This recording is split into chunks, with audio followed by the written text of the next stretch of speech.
na mga kababayan. Inamin na ni Digong lahat. Oo, kanya na raw lahat yan. Pasok. Sandamakmak ang mga inamin ni dating Pangulong Duterte sa pagdinig ng Quadcom. Inamin niyang may mga pinatay siya at meron daw talagang reward system sa drug war.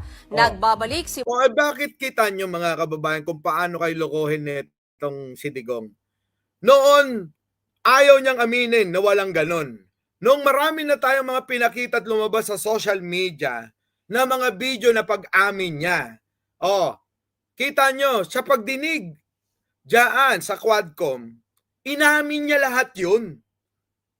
Bakit noon tinatanggi nyo pa? Hindi ba't pati si Bongo sumusuporta na walang reward system, walang patayan, ganon, di ba? Yun ang sinasabi ni Jack Ma. Nakamukha pala ni Jack Ma, hindi pala si Jack